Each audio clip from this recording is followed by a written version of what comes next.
You What's guys your take glossed on this? over something totally. The Nelk Boys' relationship with the UFC. Why Miguel brought this up and you guys kind of passed over it, and I want you to elaborate on it a little bit.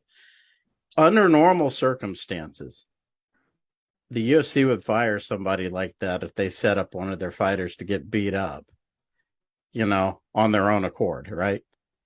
But since then, Dana's given the guy publicly 250 grand. He hangs They out with might them. be What's involved, going on? Todd.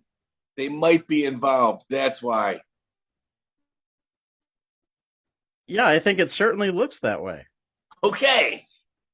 But then the activity, then I would think what you would see is, Colby flown to Vegas, spend a couple of days there, eventually wind up in an office with some super high-end lawyer that, you're looking around the office like Corey Anderson described to us, when he met to ask about his situation. You get a lawyer you don't know, guy who's charging the UFC $2,000 an hour, and gets talked into not suing and not creating this whole scene where, again, the UFC at the ultimately what Mike brought up is the important part is that Masvidal has asked the UFC for brain scans, MRIs, and any indication that he has been injured to the head while fighting, and the UFC simply doesn't track that information. Nope.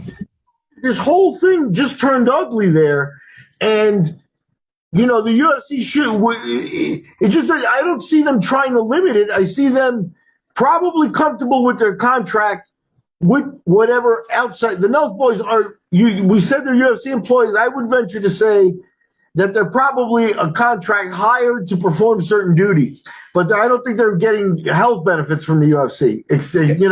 So I know that's a distinction, but that contract dictate everything. What if there's some collusion there that went bad?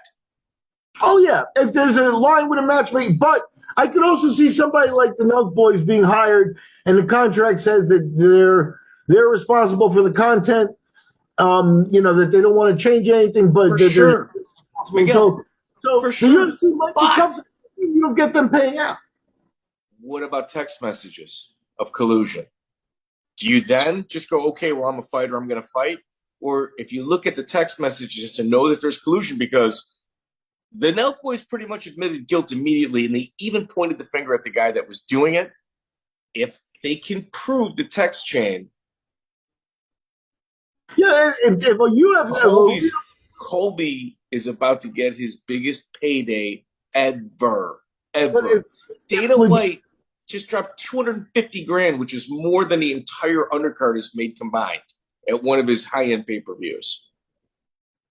Yeah, but at the same time, like I said, the UFC behavior really doesn't look like that. It doesn't hint at that. It doesn't hint at their worries.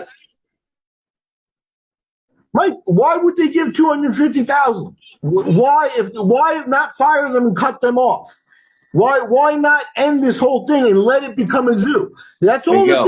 Miguel, hold up. You ask me questions.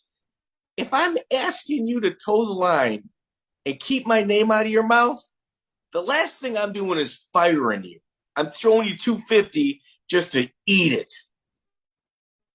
No, it depends on what the contract is between them. Because I'm saying that they're text messages. Forget the contract. Here's the thing: so you're going to a text message. So you're going to have to find a real legit UFC employee, like a Mick Maynard or a UFC face, who's a real employee at the office, saying to the Nelk Boys, "Hey, Colby's at this restaurant. George is over here. You guys want to hook it up? Yeah, I approve it. Or go ahead and sign off on it." No.